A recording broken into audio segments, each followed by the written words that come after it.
Aujourd'hui, j'aimerais parler des peurs liées à l'hypnose et liées à la première séance d'hypnose. Encore une fois, je vais parler de mon vécu.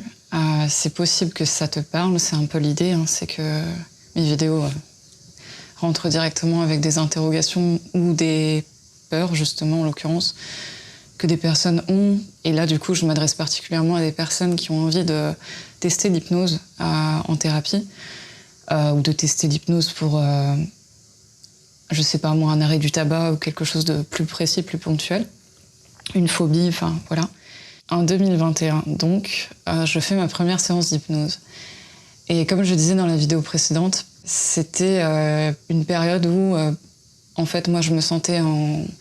J'avais suranalysé énormément des blocages, des choses qui me posaient problème. Pour autant, j'arrivais pas à vraiment agir dessus. Il y avait des choses que j'avais faites qui avaient bien marché, c'était des voyages. J'étais partie en voyage seule, par exemple, ou le fait de changer de ville, ce genre de choses assez drastiques, en fait. Ça m'avait souvent aidé. Me remettre au théâtre aussi m'avait pas mal aidé. Mais voilà, il y avait toujours pas mal de choses que je voyais qui me posaient problème et que je comprenais bien pour le coup. Il y a des gens pour qui c'est plus une sensation. Il y a des gens qui mentalisent énormément, moi c'est plutôt mon cas. Et donc ça va être beaucoup de dialogue interne, de pensée, tout ça. En tout cas, voilà, j'avais des attentes, comme tout le monde, sur l'hypnose. J'avais aussi vu pas mal de choses, extérieurement. Ce que je disais, c'est que j'avais regardé les vidéos de l'Arche, de cabinet public et tout ça.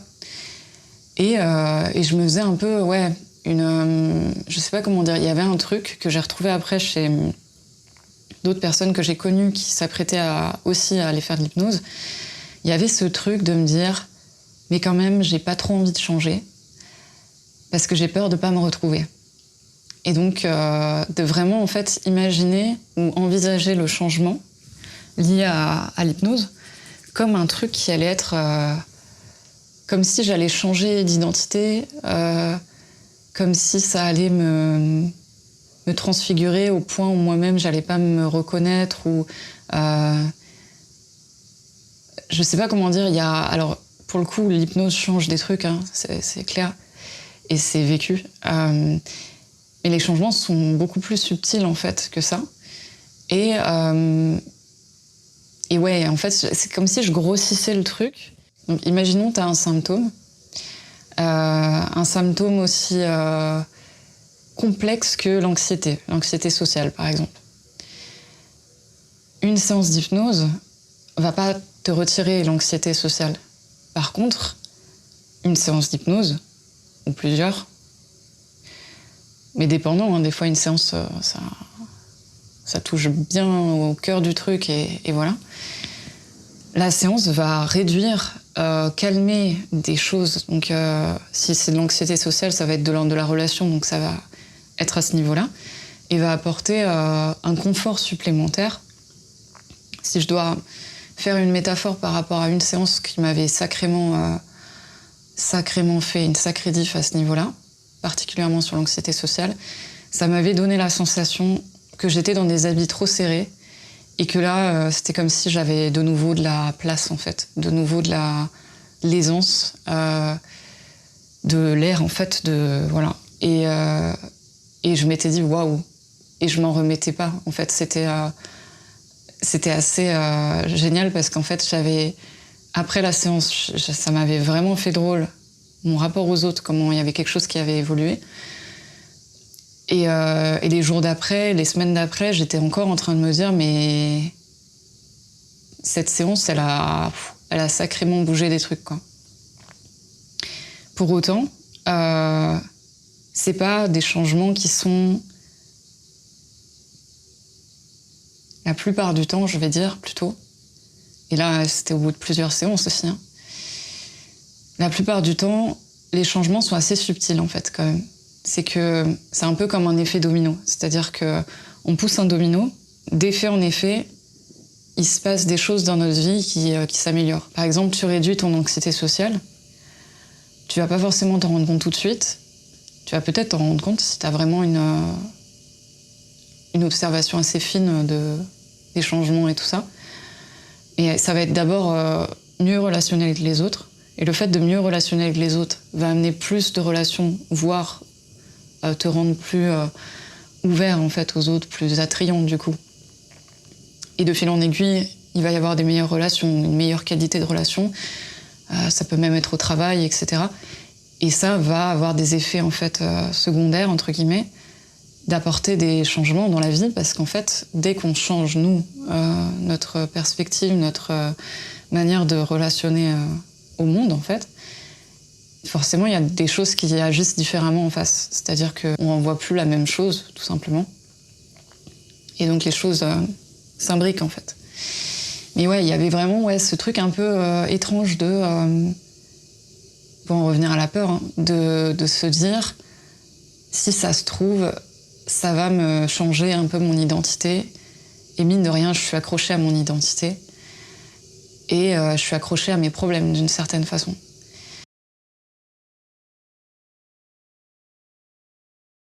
Ouais, ça c'est assez particulier, c'est que, en fait, on se rend assez compte aussi que, mine de rien, quand on a cette peur-là, donc je sais pas si ça te parle, et si ça te parle, dis-le moi en commentaire, parce que c'est vraiment un sujet qui m'anime beaucoup, qui me touche, parce que ça m'a touchée, et qui est vraiment intéressant.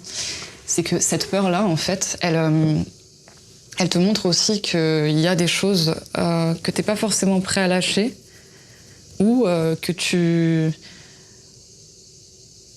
mets peut-être aussi en jeu dans pourquoi les gens t'aiment, ou ce genre de choses, par exemple. Ouais, il y a des personnes qui, parce qu'elles ont certains problèmes, elles ont une assistance en retour de la part des autres. Et donc, du coup, quitter ce problème, c'est avoir peur que les personnes en face se désintéressent de soi, par exemple.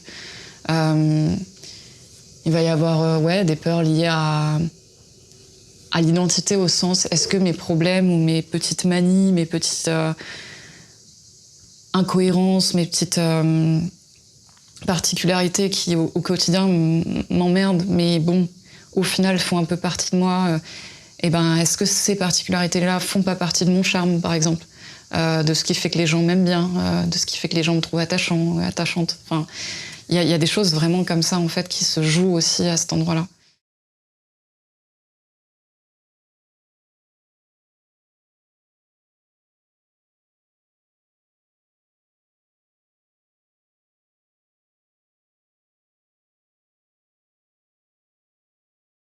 Et après, il y a un peu ce deuxième élément, c'est que on a beaucoup d'idées reçues par rapport à l'hypnose. Alors, je veux pas minimiser l'effet de l'hypnose, parce que vraiment, ça marche, et c'est des fois ultra puissant. Ça arrive que des gens, une séance one shot, il se passe un truc et le problème ne reviendra plus jamais. C'est assez rare quand c'est des problèmes complexes et que ça nécessite plus de séances que ça. Je pense aux addictions notamment. C'est assez rare en fait quand une séance ça marche. Et quand c'est le cas, c'est souvent parce qu'en fait la personne est dans un processus de par rapport à son addiction, d'avoir déjà commencé à travailler dessus, d'avoir déjà tenté des trucs, d'avoir déjà questionné son rapport en fait à la substance, au comportement, si c'est un comportement, etc. Mais quand ça n'a jamais été défriché avant, c'est quand même très rare sur une addiction qu'une séance suffise, par exemple. Pour des problèmes plus légers, entre guillemets, ou moins enracinés, si je peux le dire comme ça, ça peut, en fait. Une séance peut suffire, vraiment. Et donc, je minimise pas les effets de l'hypnose, clairement pas. Par contre, il y a dans l'idée de l'hypnose souvent une idée de je vais perdre le contrôle, donc ça aussi, hein, ça fait partie des peurs. Je vais perdre le contrôle et en fait, on va me changer un truc dans mon esprit et après, je serai en mode, je serai dans un nouveau mode et je pourrai plus revenir en arrière. Moi, il y avait un peu ce truc-là, de penser que ça allait être irréversible.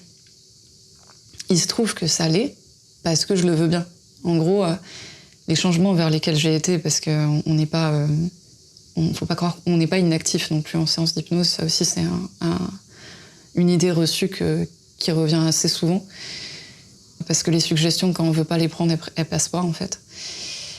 Les changements qu'on adopte, la plupart du temps, on les garde parce qu'en fait, ils nous font du bien, ils réactualisent quelque chose, c'est-à-dire qu'on a souvent mis en place des comportements qui nous servaient à un instant donné parce qu'il y avait un événement grave qui, du coup, nous demandait de nous protéger et de créer des mécanismes pour compenser, en fait, la situation.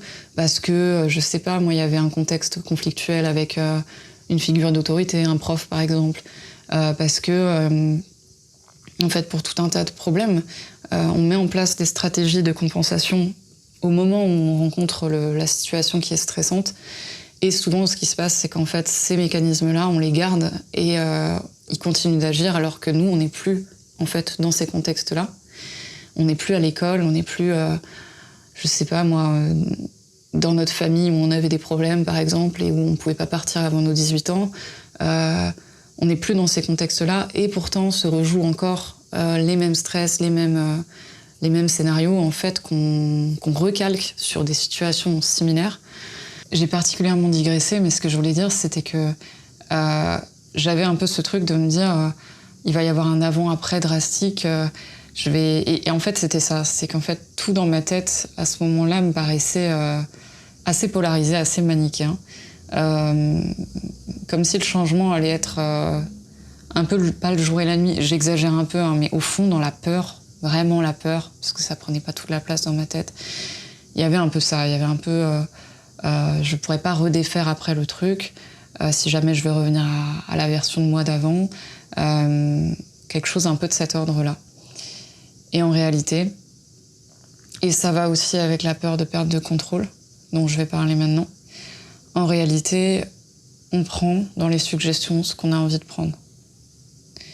Il n'y a pas de perte de contrôle au sens comme on peut se l'imaginer. C'est-à-dire que la personne qui hypnotise n'a pas les commandes sur notre esprit, quoi.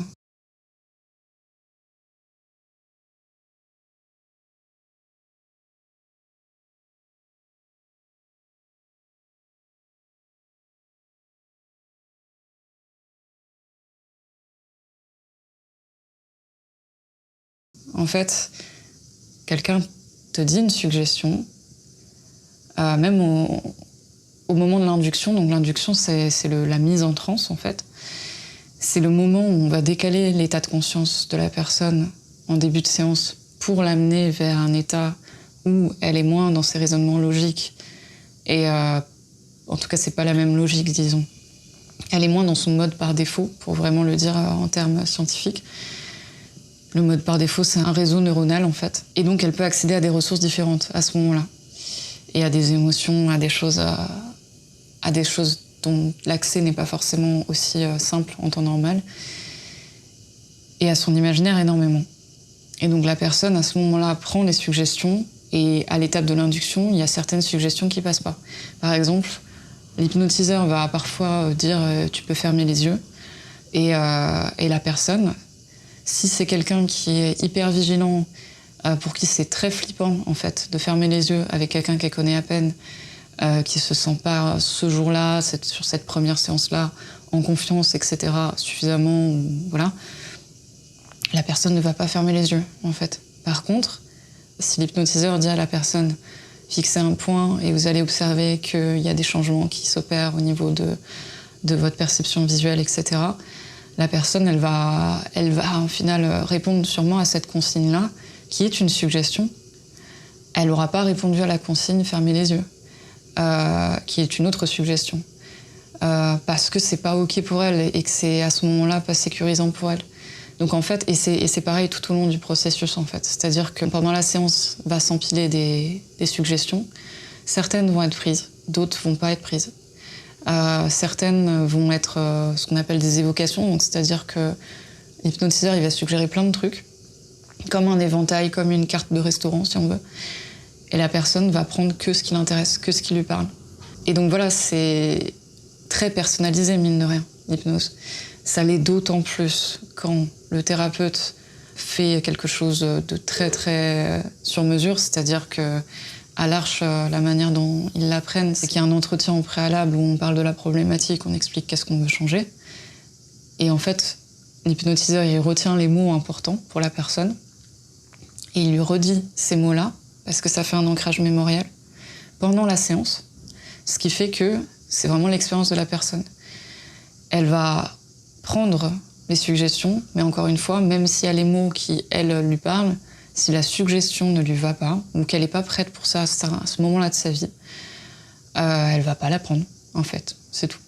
Et voilà, il y avait un peu, avant vraiment de connaître ce que ça faisait, avant de m'y connaître plus, en fait, aussi, parce que ça a été au fur et à mesure, hein, avec le thérapeute et après par mes recherches et tout ça, j'avais cette impression-là qu'en fait, l'hypnose, le vrai état de transe, que le truc vraiment profond et tout ça, c'était la perte de contrôle. Rétrospectivement, parce que là, ça fait 4 ans que j'en fais, la perte de contrôle, elle est jamais totale, en fait. Par contre, il y a une comment dire, il y a des parties de nous qui s'expriment davantage, et il y a des parties de nous qui sont plutôt associées au mental, ce qu'on appelle le mental, qui sont plus en veille. Ça n'empêche pas d'avoir une partie de soi qui reste observer ce qui se passe pendant les séances. Et il y a... en fait, c'est ça qui se passe, c'est que il y a des parties de nous qui ont plus d'espace et d'autres qui se mettent plus en retrait, en fait, pendant l'état d'hypnose. Mais nous, on est toujours là. Et s'il y a un truc qui va pas, qui franchit une limite pour nous, on va sortir de transe. S'il y a vraiment quelque chose qui vient heurter une limite, je sais pas, moi, je sors un exemple complètement fictionnel. Une personne qui a vécu des traumas, des abus qui ont impliqué qu'on la touche, je sais pas, même juste là, par exemple. Si le thérapeute décide à un moment donné, alors qu'il n'a pas prévenu la personne avant, etc., qu'il va faire un contact sur son épaule, la personne elle peut sortir juste parce qu'en fait, ce contact-là, c'est pas possible et ça va la faire sortir, en fait. Là, j'ai évoqué principalement les peurs que j'avais à l'époque. Je pense pas que j'en avais d'autres. Il y avait aussi une très très grande curiosité, en fait, un petit côté frisson aussi, de tester cette technique-là et pas autre chose. Et je pense que tu l'auras compris, il y a beaucoup de distorsion dans cette peur. Après, pour moi, c'était intéressant d'en parler parce que c'est des choses qui, je pense, parlent à pas mal de gens. Je me demande à quel point, justement. Et c'est pour ça que je serais vraiment très, très, très, très, curieuse de voir dans le retour, dans les commentaires, où se situent les peurs, justement, des personnes. Parce que il y a des réponses dans ces peurs-là. Il y a des choses à creuser. Et aussi parce que c'est légitime, en fait. C'est légitime parce qu'aussi, les représentations de l'hypnose qu'on a, c'est malheureusement beaucoup, beaucoup d'hypnose de spectacle qui prend plus de place parce que quand c'est sensationnel, en général, ça fait du buzz et du coup, on le voit plus, quoi. C'est plus représenté. Ça passe à la télé, voilà. Et c'est un peu dommage parce qu'en fait, ça nuit à l'outil qui est vraiment, vraiment, je pense même en auto-hypnose, vraiment ultra, ultra aidant, ultra pertinent, qui est en fait une fonction naturelle de l'esprit et qui est juste trop dommage en fait de s'en priver, je trouve. Donc en tout cas, voilà. Si tu as des retours en commentaire, même des retours d'expérience, si toi, tu as aussi fait de l'hypnose et que rétrospectivement, qu'est-ce que tu as pensé de ça, etc. Enfin bref, ça serait super intéressant de le partager. Je te remercie pour ton attention et puis je te dis à bientôt pour une autre vidéo.